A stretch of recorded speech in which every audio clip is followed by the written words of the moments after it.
Jose Cone, and I'm here to tell you what it is to be a radiological worker. To start off, I'm going to give you a brief overview as to where I worked. I worked at Brookhaven National Laboratory located in Upton, New York. It's one of 10 laboratories overseen and primarily funded by the United States Department of Energy.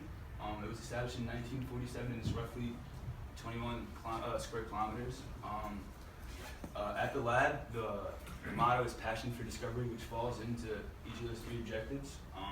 The first objective is to conduct advanced fundamental research in nuclear and particle physics to gain a deeper understanding of matter, energy, space, and time. One notable research facility on site that helps with that is RHIC, which is an acronym that stands for Relativistic Heavy Ion Collider. The second objective of the laboratory is to apply photon sciences and nanomaterials research to energy challenges of critical importance to the nation. Another notable facility that was just created and opened this summer is NSLS2, which stands for National Synchrotron Light Source 2. There was a number 1, but that building got decommissioned, which caused this building to be built. It's roughly $1 billion and just opened this summer, and I was there for the grand opening. The third objective of the laboratory is to perform cross-disciplinary research on climate change, sustainable energy, and Earth's ecosystems. On site with the laboratory, there's also a front office for the National Weather Services, and along with the lab, they're able to do various experiments and research to achieve their objective. Another cool fact about Brookhaven is that 7 Nobel Prizes were awarded to people who conducted research on site. Here's a picture of the entire facility. Up top is where RHIC is, where they collide heavy ions. Here is where they started building NSLS2, and I worked in this small building right here, building 120. It's the Radiological Control Division. Here are more pictures, overhead shots of RHIC and NSLS2 when it was finally built and finished. Now to get into what a radiological worker does. I worked in the Radiological Control Division under my boss, Steve Coleman. It was a group of interns, so 5 interns, and we shadowed the 5 actual radiological workers that were full-time. The purpose of a radiological worker or our team is to provide technical assistance in regards to radiological work, provide coverage for radiological operations, provide radiological engineering, provide internal, external dosimetry services. That has to do with devices that record how much dose you take, whether it's they're called TLDs, thermoluminescent devices, which you can put on your torso, clip it onto your torso, and it reads the dose intake for anywhere here, for your vital organs. And there's also TLDs in the form of rings to keep a dose for all your extremities and whatnot. And we also provide instrumentation services. That's basically calibrating all instruments that are used for detecting radioactivity. And we're responsible for on and off-site radiological emergency responses. 3 of the 5 full-time employees that are radiological workers actually went to the DNC in Philly and had to stay there for the entire time to make sure everything was in check in terms of radioactive, radioactivity, in case of any tragic events happening, you know what I mean? And yeah, that's pretty much. Here we have, these are surveying meters. These 2 up top, called surveying meters.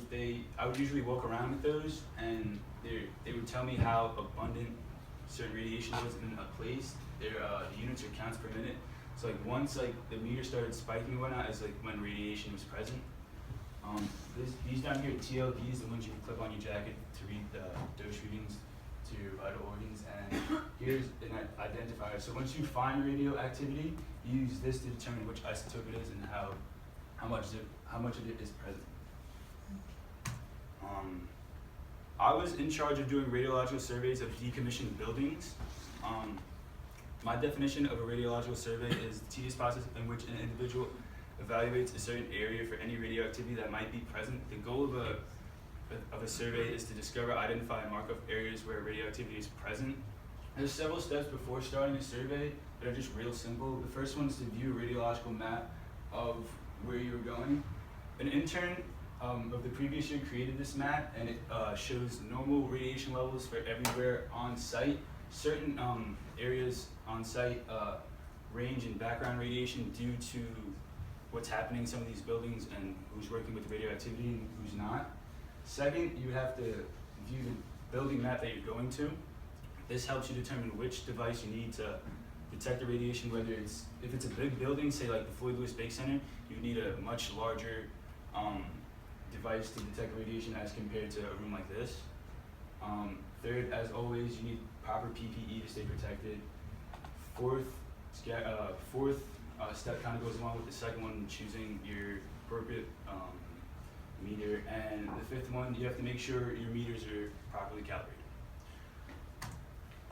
While surveying, like I'm just gonna take you guys like what I would do if I actually found radiation while surveying. So I would like cautiously walk around with either a meter. Like my choice of meter was like the smaller handheld one, because it was easier to walk around with, and I really didn't survey big buildings. If the meter like jumps or whatnot, there's this magnitude knob on the meter where you can turn it up to see exactly how many counts per minute it is, instead of just guessing just because the meter jumped. If you do find an area in which contamination is found, you have to mark off the area with caution tape, identify which radioactive isotope it is. Usually when you like find out what what isotope it is, the reading it gives you is microsieverts, and when you had to input it into the system, the database for Brookhaven National Lab, it was always in REM, so that conversion from microsieverts to REM was always useful.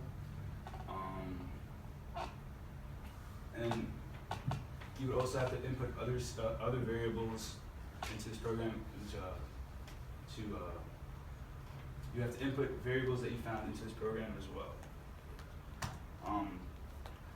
I was also assigned a miniature project the last week I was there, and the goal of this project was to find any correlations between dose rate and on-site injuries. I sat with my boss for a couple of days and talked about like what information I need to gather in order to maybe find a statistic that does that. And he said, use the most recent 50 injuries occurred on site because these are the most, like, not the most relevant, but like the most recent. And you can't really use injuries from back then because there was no guideline and code as to how much dose one can take when the lab was first opened.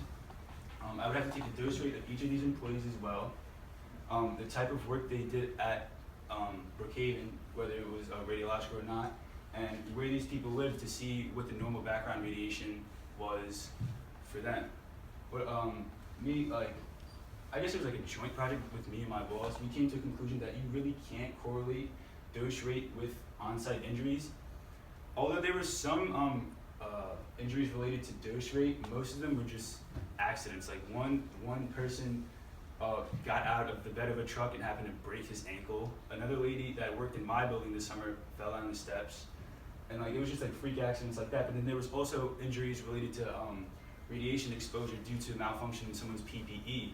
Their gloves didn't like connect to like their lab coat, so there was some skin exposed to some radiation, and he had a burn that was like a band around his arm. And that's it.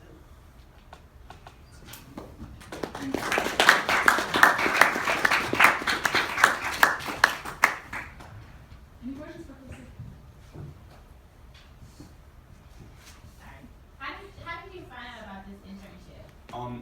My mom actually knows my boss. Oh, okay. Yeah, so she got it. Is this something that you're interested in, this type of work?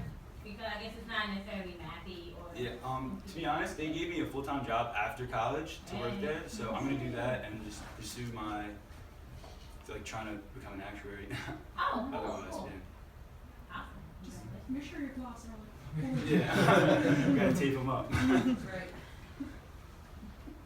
I'm just curious, do you know how big that Rick collider was?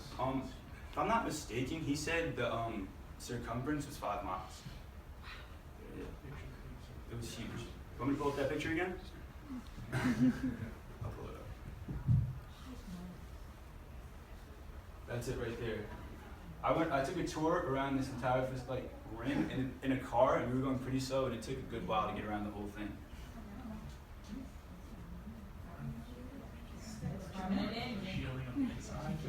Did he say on the bill it's like $1 billion? Yep, this one right here. It took $1 billion to Taxes. build.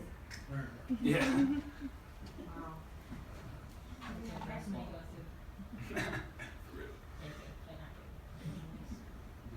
Thank you.